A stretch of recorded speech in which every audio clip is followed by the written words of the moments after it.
Hello, I am joined by Thad. Hello, Thad. Hello. What is this, like the fourth Thad interview now? Some something like that. Yeah, I feel like whenever something goes down in Holdfast, it's time for a Thad interview. maybe. Cool. Well, you're the returning. I guess you're the defending champion owner, aren't you, for season Yeah. two? Yeah, no, I already created my Discord server and right at the front of it part of the title is HDL Season 1 Champs. Oh, damn. Was that before you got approved as owner? Oh boy, yeah, no, that was way before I got approved as owner. That was like at the end of last season. I think it would have been a crime for you not to get approved again.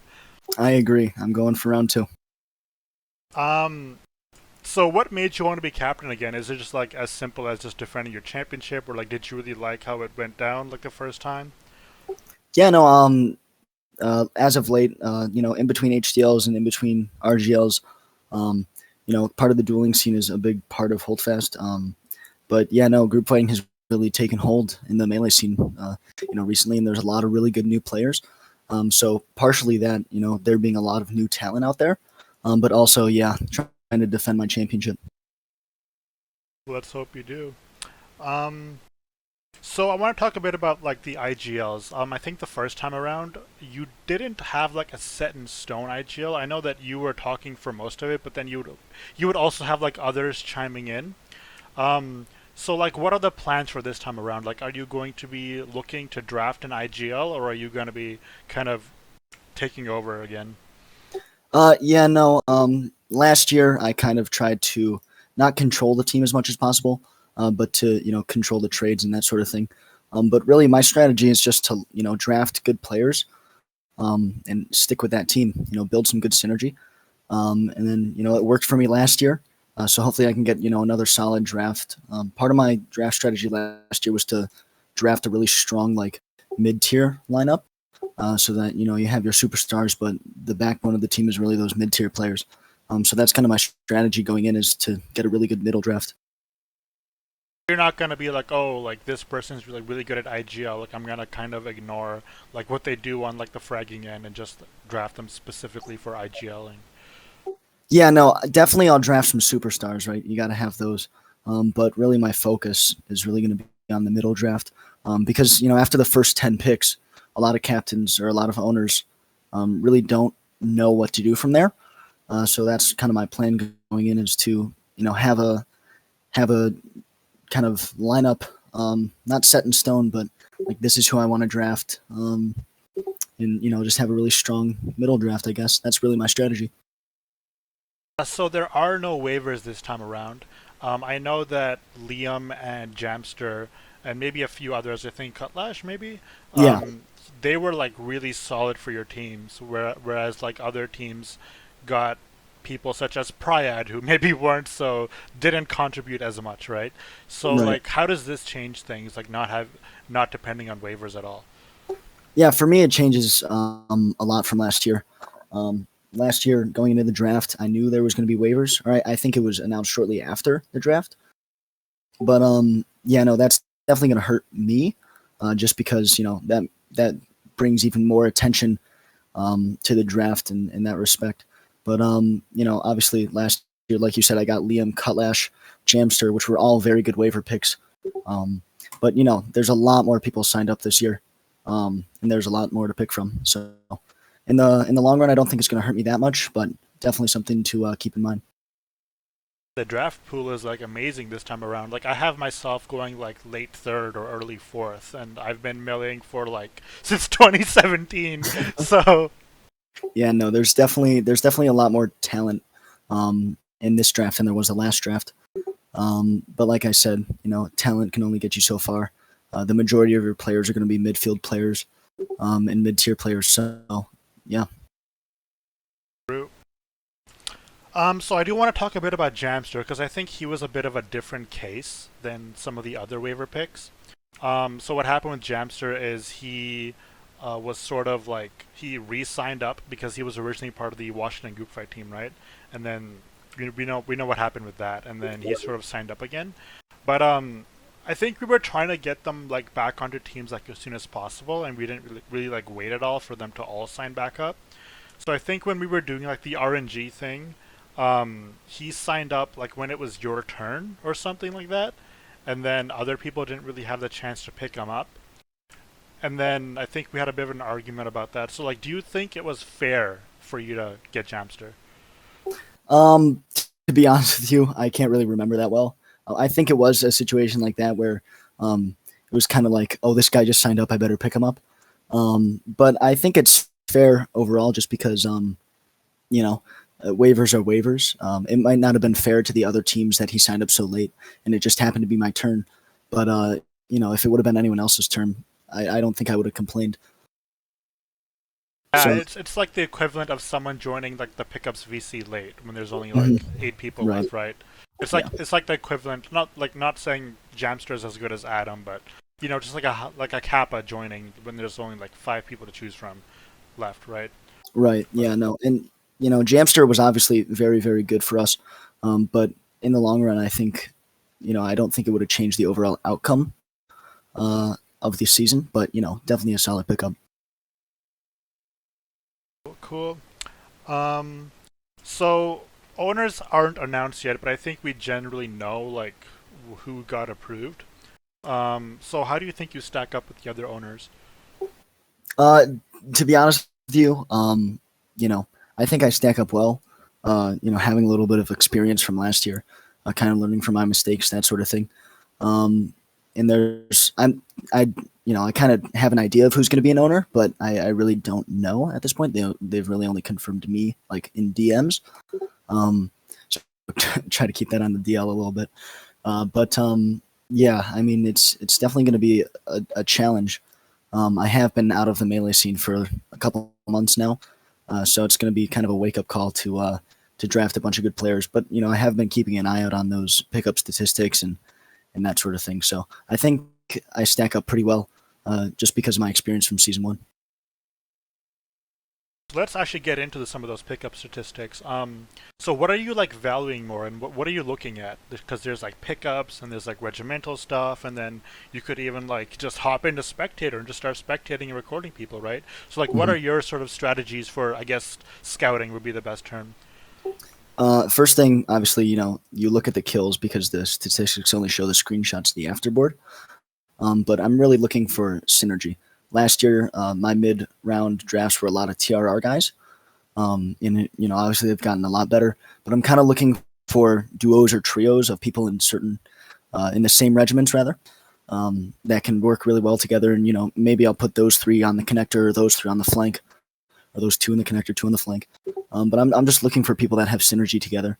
And like I said, I really haven't been able to attend a lot of pickups, but from what I've seen, I think it's enough to make some very solid picks. Energy is something you definitely want to draft for. Like, I don't think you can just look at individual skill and just be like, oh, well, I hope this works out, right? Right, exactly. Um, Now, there's also the question of availability. I know a few owners have been messaging me like, "Oh, should I draft this guy? Should I draft that guy?" And I'm like, maybe if you're like interested in them, maybe you should like actually talk to them and be like, "Hey, what's your schedule? Like, do you want to play for me?" It's just stuff like that. Instead of just looking at a spreadsheet all day. Like, what are Mhm. your thoughts on that? Yeah, no, I think it's definitely a good idea to contact people who you're maybe interested in drafting. I've done that personally myself to a couple players whose attendance or Wi-Fi are a little bit spotty. But I think that's definitely a good idea to reach out to some players that you're interested in and see how they would work for you. But also, generally speaking, I'm pretty good at making people show up. Like Jamster last year, he was largely inactive, but he showed up for most of our fights. Um, and I think Tyler had some troubles with attendance last year as well. But generally speaking, I'm pretty good at making people show up. As simple as just pinging people, or do you like actually like start DMing people and start like No, talking to them and yeah, stuff? I'll definitely not spam ping, but I'll DM them probably a day before the group fight. Check their availability, and then also in the Discord, I'll send out a ping probably as soon as I schedule the group fight to see the reactions on how many people can make it and who can make it, and then excuse me, and then from there I start making a lineup sort of. But I probably message them a day before. Yeah, they're good. Probably like the day of, And then the hours leading up, I'll just like, are you still good? You still good? You still good? And then it keeps it in the front of their mind, kind of. So yeah, usually I really don't have any problems with attendance, but it really depends on the player you pick. It's definitely putting the work in, but you know what? The work pays off. Absolutely. So the way things stand right now, you're most likely going to end up with the second pick, behind Dory. So Dory's gonna get first, you're gonna get second. I don't really see that changing at all.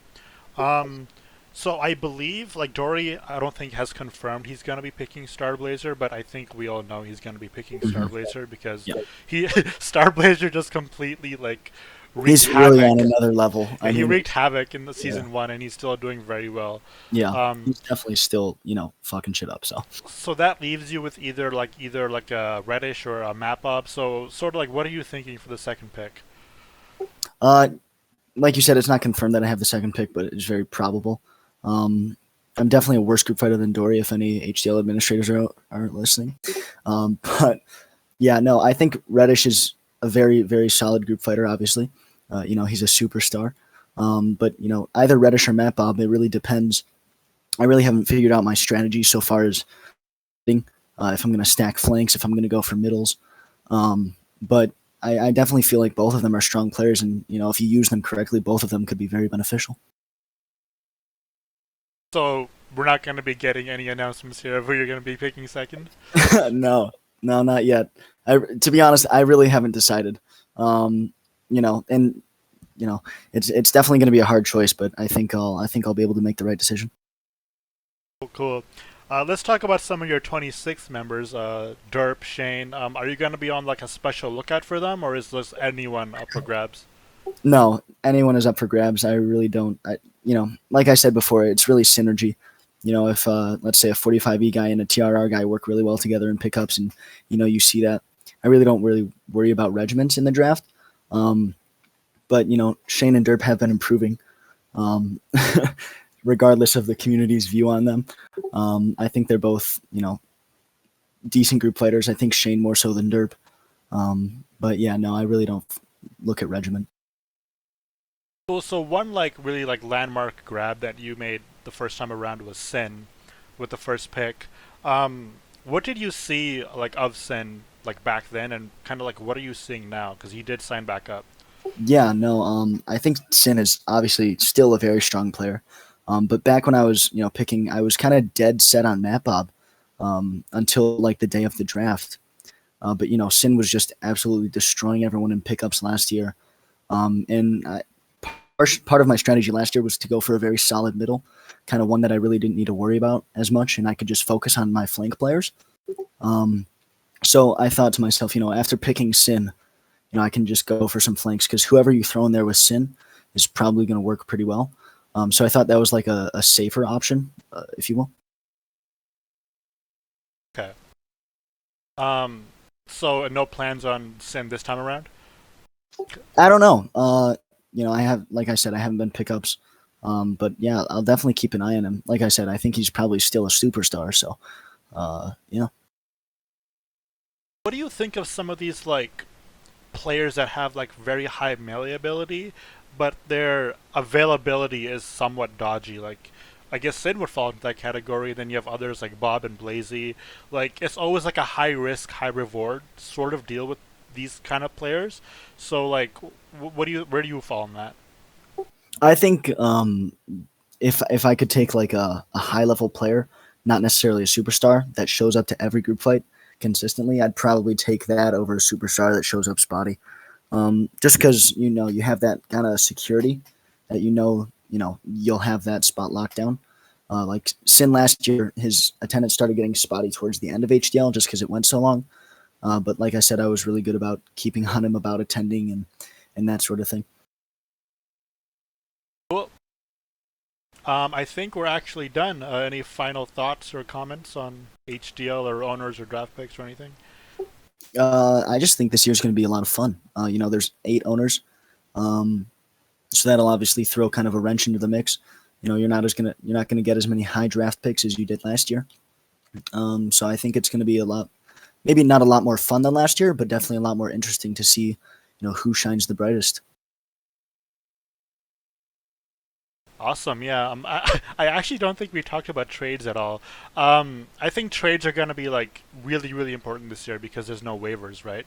Hmm. Um, so like, what are you sort of looking for with trades? Because no one wants to make a bad trade, right? So like, how do you get a beneficial trade but also like a balanced trade? Usually in a trade, I'll look for consistency.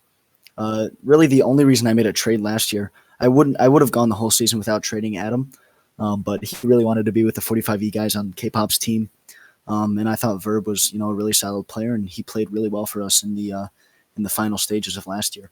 But this year, probably trading is going to be a little bit more interesting, just because there's a lot more players to pick from. There's a lot of really solid players, but honestly, I'm not really that big into trades. I think that picking a team and kind of sticking with it, again, building that synergy between them. The longer you practice and play with someone, the better the synergy gets. So, Awesome. This has been the Thad interview. Thank you, Thad. thank you.